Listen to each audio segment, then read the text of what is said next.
special note to Lasya and Kshitij. I've spent a lot of my time analyzing conflict, and most recently I'm going through a conflict.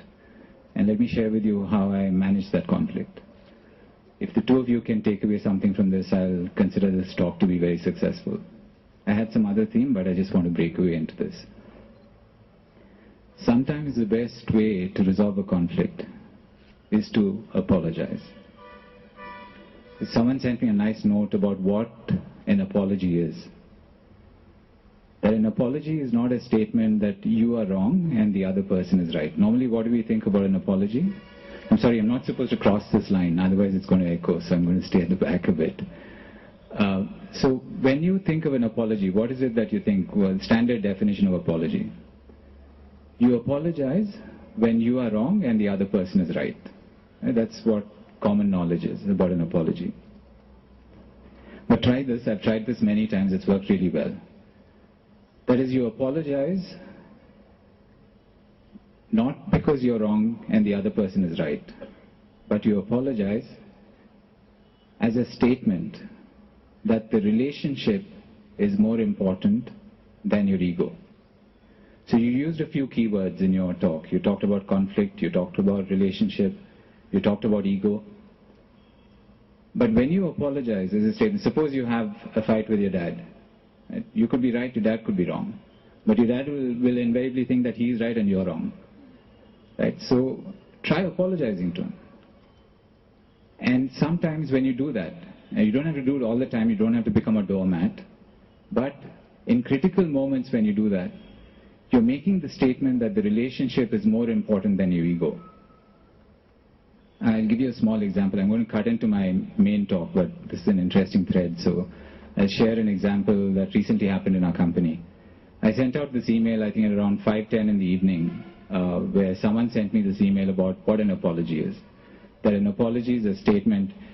Let me just, I'm not digressing. The topic is how to make a better society, right? I mean, we can only make a better society if we are better as individuals, if we work better as teammates, and that's what accumulates into making a better society. So I get this email at 5:10, and that is what the definition of an apology. That it's not a statement that you're wrong and the other person is right, but that the relationship is more important than your ego. So I thought it was really nice, and I sent it to all our managers, about 60 of them in the company. I broadcast it to all the managers. I get a mail back around 6:10, exactly within an hour. One of our senior managers, she was extremely thankful for having received that note, and she narrated her incident. What had happened is someone that is our client found fault with our team, stating that we had screwed up on certain aspects. So what she did was she did the research and found that we were right, they were wrong. She went, but then she thought, why should I get big-headed about this? Let me just state the whole thing and say it won't happen again. So she wrote out a nice note, not really apologizing, but a nice note, more on the lines of an apology, put her ego subservient to the relationship. And for some reason, she didn't send out that email. She put it in her drafts. Then after some time, she came back to the email and she thought, why the hell should I take an apologetic note? I'm right. Why should I not stand up for myself? So she went back in, that's when her ego started to come up. So there's the relationship on the one side and ego on the other side. The ego started to come up. So she went back into the drafts and deleted that email. And then she gets this email about an apology. She went back right into her deleted emails, picked it up, and sent it out. And after having sent it out, she felt really good that she really stood up for the relationship. The relationship that she was in is an 11-year-old relationship. Now, the only way that you can build long-lasting relationships and avoid conflict and therefore a better organization and better society, it happens at homes, it happens between parents and children, it happens between wives and husbands. If only we can all keep in mind that our ego should be subservient to that relationship. It's a long digression, I'll have to cut short my topic a bit. But it's sort of related to this general theme. Most of us are familiar. Sometimes I've been following TED Talks for a long while. I sit on planes, have it on the phone, watch TED Talks on the phone in a plane to kill time. I've seen the Pranav Mistries to the Twitters to how we can make better water supply in Rajasthan, all kinds of talks. And I sometimes wonder if TED Talks were around at the time of Isaac Newton, and if he were one of the speakers, what would he do? He'd probably be standing here and talking about his experience sitting under this apple tree. Apples are falling, and he's trying to figure out how the hell are these apples falling all the time. And lo and behold, the law of gravitation comes about. So we've seen how scientists in the external world constantly observe nature around and come up with theories which then become what we know of as external laws. But all of us have forgotten that we are from a heritage. Mr. Gandhi spoke about the rishis of India. But we are from a heritage where the ancient Indians were the scientists of the highest order. It's just that we've got beaten up so much that we've forgotten our legacy. The ancient scientists, I'm sure all of you are aware of it, ancient Indians had conquered every frontier on the scientific external front. Astronomy, mathematics, medicine. I understand there was plastic surgery being done about 2,500 years ago, noses being operated on, stuff like that. They did all that and then found that there's some dimension which is a bit more profound, not a bit more, but much, much more profound than what we find in the external nature. So they went back in and looked inward and started propounding all these internal laws. So you could take this definition of an apology as being an internal law. Right? Another internal law which is very close to my heart goes as follows, and I request all of you to please pay attention to the exact words. Of the sun that can crush the possessor thereof. And the next part is even more profound. Equipped with these, one individual can face the whole universe in opposition and be victorious. When I first read this, I thought it was a bit of a fairy tale, how truth, purity, unselfishness can face the whole universe. How does that happen? But if you look back, in my interactions with Ms. Murthy, I came to know that Mahatma Gandhi is a big influence of the school. But if you go back to Mohandas Gandhi, a regular guy, studied in England, working in South Africa, but goes to the play and on Satya Harishchandra, sees that play, and that one play apparently changed his entire life. Because he saw truth as practiced by an ancient Indian, Satya Harishchandra, and decided to make truth and unselfishness and the rest of the virtues that go with it a part of his life. And then you can see it's how he gets transformed from Mohandas to Mahatma Gandhi, where he actually took on the whole British Empire, brought them to their knees, and we must all agree that the then prevailing universe was the British Empire. So how is it that a half-naked fakir could face the then prevailing universe, and how was he victorious?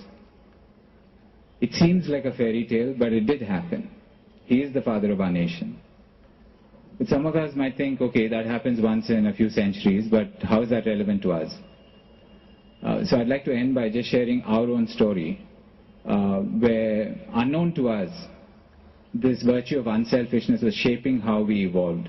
Our company is about 14 years old, but the foundation for the company was in a school like this. It started because there was an intent to provide free computer education, computer-based education in a school. It wasn't initially free, there would have to be a fee for it. Then the thought was, some kids would get it, some kids would not get it, so let's make it free. So that was the first unselfish thought, is make it free, because it was a pretty expensive program to bring, not just computer programming. This was all about teaching subjects from class, from age 3 all the way to class 10, using computers as a medium and using fun ways to communicate subjects to students. So we decided to make it free. That was an unselfish act. But that led to another thought, which is, okay, we made it free, how do we make it self-sustaining? The next thought that came up is, okay, the infrastructure is used during the daytime. In the evenings, we'll do training for Y2K and similar programs that were prevalent in those days. So we started training in the evenings, same infrastructure being used for that. Then the thought was, okay, these guys are getting trained from this computer institute. Unless we place them, what value are we adding to them? So we thought about placing these guys. Long story short, the placing went on to some friends saying, why don't you implement these projects with the people that you're training?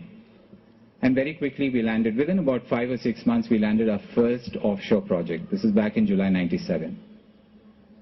At that stage, it was still very much a school computer training program. I mean, education program in school using computers. That's what it was. But because of this thread of unselfishness, we landed a first offshore software project. We had no clue that a company would emerge from that. We started working on that. One thing led to another, and 13 and a half years later, we've now built an enterprise which is now ranked as one of the top 50 employers in the country. And this compares, I mean, the surveys across the Reliances and the Tatas and the Infosys and the Googles and Microsofts, all of them put together, we are now counted among the top 50 employers. It's absolutely remarkable that none of this was planned, and all that we did was accidental. The only thing that we actually focused on was on value systems, was on doing the right thing, was on ensuring that we were good with people, that we were always doing the right thing, that we stuck to the truth. There are instances where the income tax department has almost, threatened to shut us down. And the guys, it's a long story, but in the face of a bribe of a small amount which we refused to pay, they were threatening to shut us down as a company. So we said, okay, go ahead and shut us down, because our values don't allow that we pay bribes. So that was a huge move. That could have been a company-breaking move. This was as recently as 5 years ago. But all through, it was that tenacity to hold on to the core values of truth and unselfishness, and loving what we do, loving who we are with, loving our clients. And what we created at the end is something that we look back and we're just incredulous of. It's absolutely fascinating.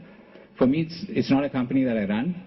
I think of it, our company name is Value Labs, so I think of it more as an R&D lab for value systems and how far you can push the application of values. It's very easy for every time I've spoken in public fora like this where there are Q&As allowed, the first thing that comes back is, it's not possible to always stick to the truth. I'm sure every one of you is thinking that. It's not possible to always stick to the truth. But I guarantee you that it is possible. It's just that we need to find the strength inside, stick to it. It can be very unpleasant for a year, 2 years, 5 years, 10 years. But it'll come back and it'll help you in ways that are totally unimaginable. You will be able to create so much value that you look back and just be astonished with what you've done. So I'd like to leave you with that thought. Just being good and doing good. If you can focus on that, good things will happen to us. And these are all the virtues that our ancient sages have talked about and which are there. And I don't want to take this into too much of a religious spin, but these are just basic value systems which lead to character strength, which can make us better as individuals, better as team members, better as students, better as teachers, and finally lead into a better society. Thank you.